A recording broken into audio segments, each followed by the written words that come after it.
യോഹന്നാൻ പ്രവാചകന് ലഭിച്ച യേശുവിന്റെ വെളിപ്പാട്. ആദ്യത്തെ വീഡിയോയിൽ എപ്രകാരമാണ് യോഹന്നാൻ ഈ അന്ത്യകാല പ്രവചനത്തെ ഏഷ്യയിലെ 7 സഭകൾക്ക് ആഹ്വാനം ചെയ്യുവാനും ആശ്വസിപ്പിക്കുവാനുമായി ഒരു വിജ്ഞാപന ലേഖനമായി രചിച്ചതെന്ന് വിശദീകരിച്ചിരിക്കുന്നു. ഈ ക്രൈസ്തവർ റോമൻ സാമ്രാജ്യത്തിന്റെ കീഴിൽ നിരാശയും പീഡനവും അനുഭവിച്ചിരുന്നു. നാം യേശുവിനായുള്ള യോഹന്നാന്റെ പ്രധാന പ്രതീകമായ യാഗമാക്കപ്പെട്ട കുഞ്ഞാടിനെയും കണ്ടു.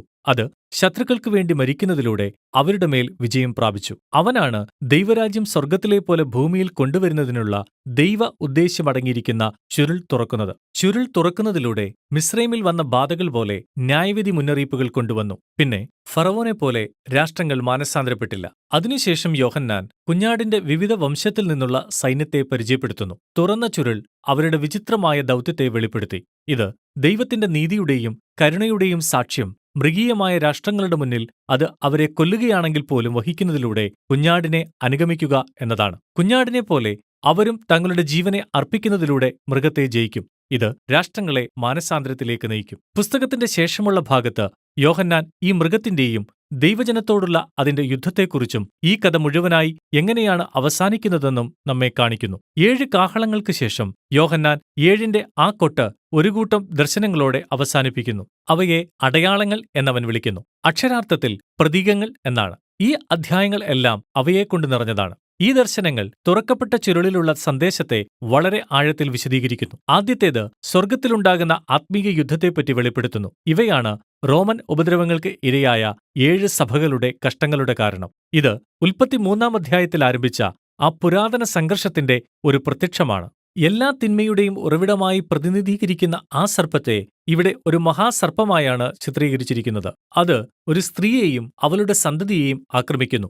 അവർ മശിഹായെയും അവന്റെ ജനത്തെയും പ്രതിനിധീകരിക്കുന്നു. പിന്നീട് മശിഹ തന്റെ മരണ പുനരുദ്ധാനത്തിലൂടെ മഹാസർപ്പത്തെ കീഴടക്കി അതിനെ ഭൂമിയിലേക്ക് എറിയുന്നു. അവിടെ ഈ മഹാസർപ്പം മശിഹയുടെ ജനത്തിനെതിരെ വിദ്വേഷവും ഉപദ്രവവും പ്രേരിപ്പിക്കുന്നു. എന്നാൽ മഹാസർപ്പം അവരെ കൊന്നാലും അവന്റെ സ്വാധീനത്തെ എതിർക്കുന്നതിലൂടെ അവർ അതിനെ ജയിക്കും. യോഹന്നാൻ ഇവിടെ എല്ലാ സഭകളെയും കാണിക്കുവാൻ ശ്രമിക്കുന്നത് റോമോ മറ്റേതെങ്കിലും രാഷ്ട്രമോ മനുഷ്യനോ അല്ല അവരുടെ യഥാർത്ഥ ശത്രു എന്നാണ്. ഇവരുടെ പിന്നിൽ പ്രവർത്തിക്കുന്ന ആത്മീക അന്ധകാര ശക്തികളുണ്ട്. എന്നാൽ യേശുവിന്റെ അനുയായികൾ വിശ്വസ്തയോടെ നിന്ന് അവരുടെ ശത്രുക്കളെ സ്നേഹിച്ചുകൊണ്ട് യേശുവിന്റെ വിജയം പ്രഖ്യാപിക്കും. അറുക്കപ്പെട്ട ആ കുഞ്ഞാടിനെ പോലെ തന്നെ യോഹന്നാന്റെ അടുത്ത ദർശനം അതേ സംഘർഷത്തിന്റെ കഥ വീണ്ടും പറയുന്നു. എന്നാൽ ഇത്തവണ ദാനിയേലിന്റെ മൃഗദർശനങ്ങളിലൂടെ ഭൗമിക പ്രതീകാത്മകതയിലൂടെയാണ്. യോഹന്നാൻ 2 മൃഗങ്ങൾക്ക് മഹാസർപ്പത്താൽ അധികാരം ലഭിക്കുന്നതായി കാണുന്നു. അവയിലൊന്ന് ദേശീയ സൈനിക ശക്തിയെ പ്രതിനിധീകരിക്കുന്നു. അത് അക്രമങ്ങളിലൂടെ വിജയിക്കുന്നു. മറ്റേ മൃഗം ഈ ശക്തിയെ ദൈവീകമായി വാഴ്ത്തുന്ന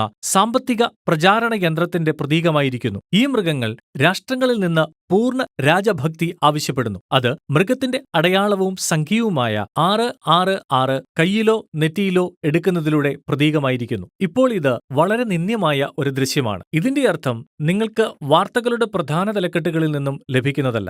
യോഹന്നാൻ ഇവിടെ എബ്രായ പഴയ നിയമത്തിലുള്ള ഒരു കാര്യം പരാമർശിക്കുകയാണ്. ആദ്യമായി ഈ അടയാളം പഴയ നിയമത്തിലുള്ള ക്ഷേമയ്ക്ക് വിരുദ്ധമായതാണ്. കയ്യിലോ നെറ്റിയിലോ എഴുതുന്നത് ക്ഷേമയുടെ ഒരു വ്യക്തമായ പരാമർശമാണ്. ആവർത്തന പുസ്തകത്തിൽ കാണുന്ന ദൈവത്തോടുള്ള ഭക്തിയുടെ ഒരു പുരാതന യഹൂദ പ്രാർത്ഥനയാണിത്. ഈ പ്രാർത്ഥനയും കയ്യിലോ നെറ്റിയിലോ നിങ്ങളുടെ എല്ലാ ചിന്തകളും പ്രവൃത്തികളും ഏകസത്യ ദൈവത്തിനുള്ള ഭക്തിയുടെ അടയാളമായി എഴുതിയിരുന്നു. എന്നാൽ ഇപ്പോൾ ദൈവത്തിനെതിരെ മത്സരിക്കുന്ന രാഷ്ട്രങ്ങൾ അവരോടുള്ള ഭക്തി ആവശ്യപ്പെടുകയും തങ്ങൾ ആരെ അനുഗമിക്കണമെന്ന് തീരുമാനിക്കുവാൻ നിർബന്ധിക്കുകയും ചെയ്യുന്നു. പിന്നീട് ആയിരക്കണക്കിന് വർഷങ്ങളായി വായനക്കാരെ ആകർഷിച്ച മൃഗത്തിന്റെ സംഖ്യയാണ്. എന്നാൽ ഇത് യോഹന്നാന് ഒരു രഹസ്യമായ കാര്യമല്ലായിരുന്നു. അവൻ എബ്രായ ഭാഷയും യവന ഭാഷയും സംസാരിച്ചിരുന്നു. എബ്രായ അക്ഷരങ്ങൾ സംഖ്യകളും ആയിരുന്നു. നിങ്ങൾ യവന വാക്കുകളായ നീറോ സീസർ മൃഗം എന്നതിന്റെ അക്ഷരം ചൊല്ലിയാൽ അവയുടെ എബ്രായ അക്ഷരങ്ങൾ ഓരോന്നും 666 എന്ന് വരും. ഇവിടെ നീറോ മാത്രമാണ് തന്റെ ദർശനത്തിന്റെ പൂർത്തീകരണം എന്നല്ല യോഹന്നാൻ പറയുന്നത്. നീറോ എന്നത്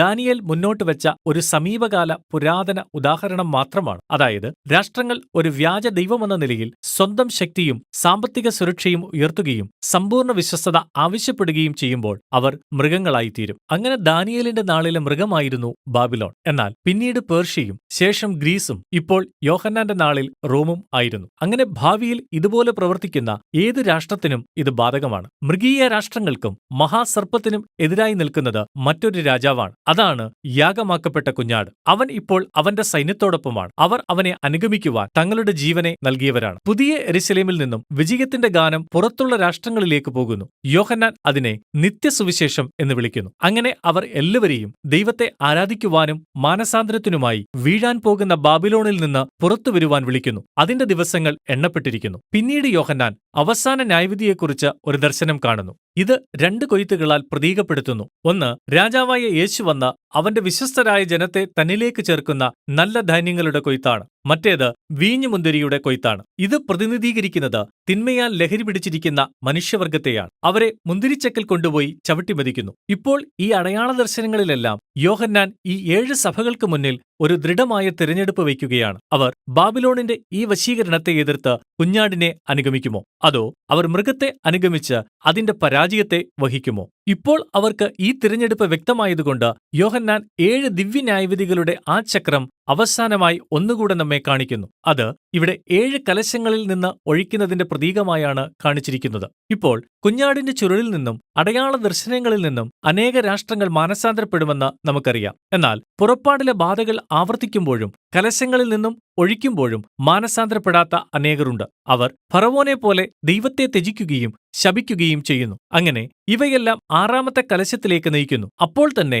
മഹാസർപ്പവും മൃഗവും ദൈവജനത്തിനെതിരെ യുദ്ധം ചെയ്യുവാൻ രാഷ്ട്രങ്ങളെ ഒരുമിച്ച് കൂട്ടുന്നു. അവർ ഒത്തുകൂടുന്ന ആ സ്ഥലത്തെ വിളിക്കുന്നത് ഹർമഗദോൻ എന്നാണ്. ഇത് വടക്കൻ ഇസ്രായേലിലെ ഒരു സമതലത്തെയാണ് സൂചിപ്പിക്കുന്നത്. ഇവിടെയാണ് ഇസ്രായേൽ അവരെ എതിർക്കുന്ന രാഷ്ട്രങ്ങൾക്കെതിരെ അനേകം യുദ്ധങ്ങൾ ചെയ്തത്. ചിലർ ചിന്തിക്കുന്നത് ഈ 6-ാമത്തെ കലശം ഭാവിയിൽ വരാൻ പോകുന്ന ഒരു യഥാർത്ഥ യുദ്ധത്തെക്കുറിച്ചാണെന്നാണ്. മറ്റുള്ളവർ ചിന്തിക്കുന്നത് ഇത് തിന്മയ്ക്കെതിരായുള്ള ദൈവത്തിന്റെ അവസാന നീതിയുടെ ഒരു സാദൃശ്യമാണെന്നാണ്. ഏതായാലും യോഹന്നാൻ യെഹെസ്കേലിന്റെ പുസ്തകത്തിൽ നിന്നും ഗോഗുമായുള്ള ദൈവത്തിന്റെ യുദ്ധത്തിന്റെ വ്യക്തമായ സാദൃശ്യങ്ങൾ എടുത്തിട്ടുണ്ട്. ഗോഗ് എന്നത് ദൈവത്തിന്റെ നീതിയെ നേരിടുവാൻ അവന്റെ മുമ്പാകെ ഒരുമിച്ച് ചേർക്കപ്പെട്ട വിമത രാഷ്ട്രങ്ങളുടേതായ യെഹെസ്കേലിന്റെ ഒരു സാദൃശ്യമായിരുന്നു. അതാണ് 7-ാമത്തെ കലശത്തിൽ വരുന്നത്. ഇത് കർത്താവിന്റെ നാളിന്റെ 4-ാമത്തേതും അവസാനത്തേതുമായ വർണ്ണനയാണ്. ഈ സമയത്താണ് ജാതികൾക്കിടയിലുള്ള തിന്മ എന്നേക്കുമായി ദൈവം പരാജയപ്പെടുത്തുന്നത്. ഇപ്പോൾ യോഹന്നാൻ കുഞ്ഞാടിന്റെ മുദ്രയില്ലാത്ത ചുരുളിന്റെ സന്ദേശം പൂർണ്ണമായും തുറന്നു കാണിച്ചു. അങ്ങനെ ഇപ്പോൾ അവൻ മുൻപ് പരിചയപ്പെടുത്തിയ 3 പ്രധാന പ്രമേയങ്ങൾ വിശദീകരിക്കുവാൻ പോകുകയാണ്. ബാബിലോണിന്റെ നാശം, തിന്മയെ ജയിക്കുവാനുള്ള അവസാന യുദ്ധം, എന്നിട്ട് പുതിയ യെരുശലേമിന്റെ വരവ്. ഇവ ഓരോന്നും ദൈവരാജ്യത്തിന്റെ അവസാന വരവിനെ ഒരു വ്യത്യസ്ത കാഴ്ചപ്പാടിൽ നിന്ന് വിവരിക്കുന്നു. അതുകൊണ്ട് പ്രാരംഭമായി ബാബിലോണിന്റെ നാശം. ഒരു ദൂതൻ യോഹന്നാനെ ഒരു രാജ്ഞിയെപ്പോലെ വസ്ത്രം ധരിച്ച ആകർഷണീയമായ സ്ത്രീയെ കാണിക്കുന്നു. എന്നാൽ അവൾ രക്തസാക്ഷികളുടെയും എല്ലാ നിർദോഷികളുടെയും രക്തം കുടിച്ച് ലഹരി പിടിച്ചിരിക്കുന്നു. അവൾ അടയാള ദർശനങ്ങളിൽ നിന്നുള്ള ആ മഹാസർപ്പ മൃഗത്തിന്മേൽ സഞ്ചരിക്കുകയാണ്. ഇത് എതിർത്ത് മത്സരിക്കുന്ന രാഷ്ട്രങ്ങളുടെ ഒരു പ്രതീകമാണ്. അവളെ ബാബിലോൺ എന്ന വേശ്യ എന്നാണ് വിളിക്കുന്നത്. ഇപ്പോൾ ഈ ദർശനത്തിലെ പ്രതീകങ്ങളുടെ വിവരണം യോഹന്നാന്റെ ആദ്യ വായനക്കാർക്ക് വളരെ വ്യക്തമായിരുന്നു. അവൻ റോമാ സാമ്രാജ്യത്തിന്റെ സൈനിക സാമ്പത്തിക ശക്തിയെ ബാബിലോണിനോട് ഉപമപ്പെടുത്തുകയാണ്. എന്നാൽ അതിൽ ഉപരിയായും അവൻ ചിലത് ചെയ്യുന്നുണ്ട്. ഈ ദർശനത്തിൽ പുരാതന ബാബിലോൺ, സോർ, ഏദോം എന്നിവയുടെ നാശത്തെക്കുറിച്ച് പഴയ നിയമത്തിലെ ഓരോ അധ്യായത്തിൽ നിന്നും യോഹന്നാൻ വാക്കുകളും ചിത്രങ്ങളും കൂട്ടിച്ചേർത്തിട്ടുണ്ട്. യോഹന്നാൻ ഇവിടെ എങ്ങനെയാണ് റോം ദൈവത്തിനെതിരായ മാനുഷിക എതിർപ്പിന്റെ മാതൃകയുടെ ഒരു പുതിയ മുഖം ആകുന്നതെന്ന് കാണിക്കുന്നു. അവർ ഒത്തുചേർന്ന് സ്വന്തം സാമ്പത്തിക സൈനിക സുരക്ഷയെ വ്യാജ ദൈവമായി ഉയർത്തുന്ന രാഷ്ട്രങ്ങൾ രൂപീകരിക്കുന്നു. ഇത് ഭൂതകാലത്തിലോ ഭാവികാലത്തിലോ പരിമിതപ്പെടുന്നതല്ല. ഇത് ചരിത്രത്തിൽ ഉടനീളമുള്ള മനുഷ്യസ്ഥിതിയുടെ ഒരു ഛായാചിത്രമാണ്. ബാബിലോണുകൾ വന്നുപോകും. യേശു മടങ്ങിവന്ന് ബാബിലോണിന് പകരം തന്റെ രാജ്യം സ്ഥാപിക്കുന്നതുവരെ. പക്ഷേ എങ്ങനെയാണ് യേശുവിന്റെ രാജ്യം വരുന്നത്? ഈ സമയം വരെ കർത്താവിന്റെ നാളിനെ ഒരു തീയുടെയോ ഭൂകമ്പത്തിന്റെയോ കൊയ്ത്തിന്റെയോ ദിവസമായി വർണ്ണിച്ചിരുന്നു. എന്നാൽ ഇപ്പോൾ അതിനെ ഒരു അവസാന യുദ്ധമായി വർണ്ണിച്ചിരിക്കുന്നു. ഇത് 2 പ്രാവശ്യം പറഞ്ഞിരിക്കുന്നു. ഇത് രക്തസാക്ഷികളുടെ ന്യായീകരണത്തിന് കാരണമാകുന്നു. ഇപ്പോൾ യോഹന്നാൻ നമ്മെ 6-ാമത്തെ കലശത്തിലേക്ക് തിരികെ കൊണ്ടുപോകുന്നു. അവിടെ എല്ലാ രാഷ്ട്രങ്ങളെയും ദൈവത്തെ എതിർക്കുവാൻ ഒന്നിച്ചുകൂട്ടുന്നു. പെട്ടെന്ന് യേശു പ്രത്യക്ഷപ്പെടുന്നു. അവനാണ് യഥാർത്ഥ ഹീറോ. അവനാണ് വെള്ള കുതിരപ്പുറത്ത് വരുന്ന ദൈവവചനം. ഈ ലോകത്തിന്റെ തിന്മയെ ജയിക്കുവാൻ അവൻ തയ്യാറാണ്. എന്നാലും ശ്രദ്ധിക്കുക,